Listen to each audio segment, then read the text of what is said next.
గుడి నుంచి బయటకు వచ్చే ముందు గంట ఎందుకు కొట్టాలో ఈరోజు మనం తెలుసుకుందాం. ఆలయ గంట మోగించడం గుడిలోకి ప్రవేశించడానికి అనుమతి కోరడానికి సంకేతం. మనం గుడిలో గంటను మోగించినప్పుడు గంట శబ్దం మన మనస్సు, మెదడు అన్ని చక్రాలను క్రియాశీలం చేస్తుంది. అదే సమయంలో దేవతలందరూ మన వైపు ఆకర్షితులవుతారు. ఆలయ గంటను మోగించడం వల్ల మీ చుట్టూ ఉన్న ప్రతికూల శక్తి తొలగిపోతుంది.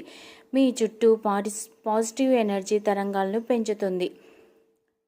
ఒక ఆలయాన్ని సందర్శించినప్పుడు తమకు అనుకూలమైన అనుభవం ఉందని చాలామంది చెప్పడం మీరు వినే ఉంటారు. ఆలయంలో అతనికి పాజిటివ్ ఎనర్జీని అందించిన అంశాలలో గంట ఒకటి.